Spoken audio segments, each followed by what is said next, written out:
Ladies and gentlemen, first I would like to also thank you on behalf of the entire team of Mice for Peace for your presence here. We are deeply honored.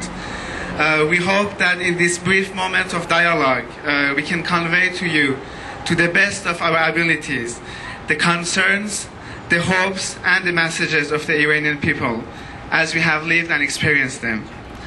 As you might know, we are a group of Iranians belonging to a non-governmental organization in Iran and traveling through Europe and the United States by bicycle while carrying the message of peace and friendship of the Iranian people to other people. We have primarily defined our objective as a mission of peace, one that particularly aims to eliminate the present threats of war and to appease the tensions and hostilities between Iran and Western countries.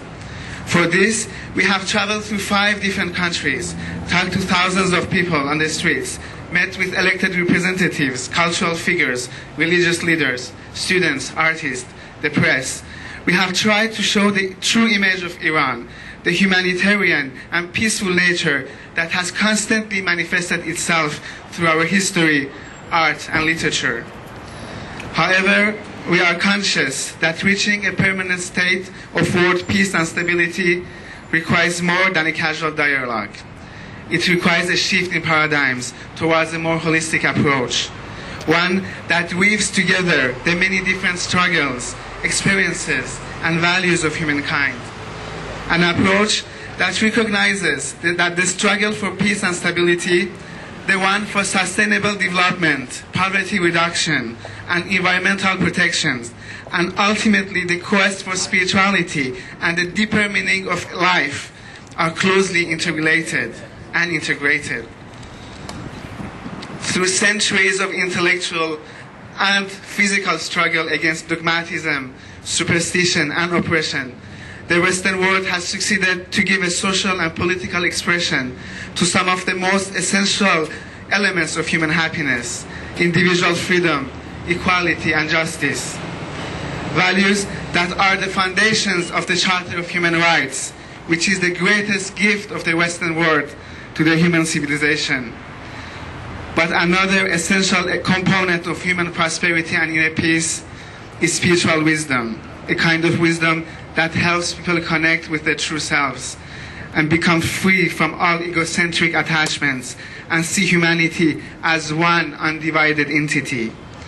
Iran has extremely rich resources of this kind of wisdom, which are far more valuable and yet far less explored than its oil.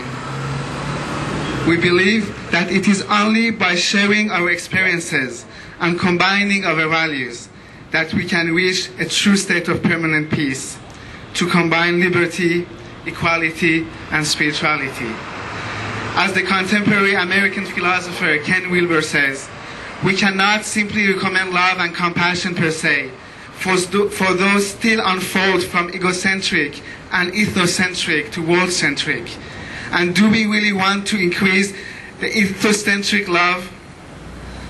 Ladies and gentlemen, if we have decided to embark in this difficult journey, it is to show the determination and willingness of the Iranian people to engage in this kind of dialogue. And we invite the civil societies of other countries, and especially the Americans, to whom we haven't truly spoken for decades, to also take a step towards us. Because never in history, we needed to build more bridges. I would like to end our message with a quote from the great Jewish intellectual Spinoza, who said that peace is not an absence of war. It is a virtue, a state of mind, a disposition to benevolence, confidence, and justice. Thank you for your attention.